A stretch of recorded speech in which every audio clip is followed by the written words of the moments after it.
இலங்கைக்கான அவசர நிதி இன்று கூடுகிறது IMF நிறைவேற்று சபை.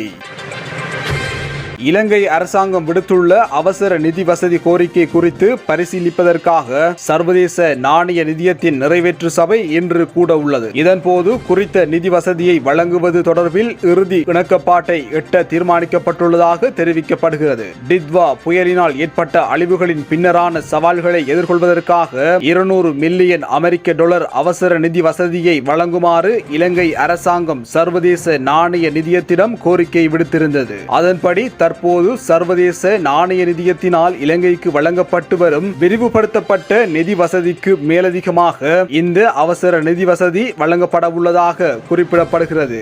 சர்வதேச நாணய நிதியத்தினால் வழங்கப்படும் விரிவுபடுத்தப்பட்ட நிதி வசதியின் 5வது மீளாய்வு நிறைவடைந்துள்ளதுடன் அதற்கான அங்கீகாரத்தை வழங்குவதற்காக நிறைவேற்று சபை கடந்த டிசம்பர் 15ஆம் தேதி கூடவிருந்தது. எனினும் இந்த புதிய அவசர நிதி வசதி கோரிக்கை காரணமாக அந்த கூட்டம் ஒத்திவைக்கப்பட்டது. எவ்வாறாயினும் இன்று கூடவுள்ள சர்வதேச நாணய நிதியத்தின் நிறைவேற்று சபை குறித்த 5வது மீளாய்வு தொடர்பிலும் இதன்போது கவனம் செலுத்த உள்ளது.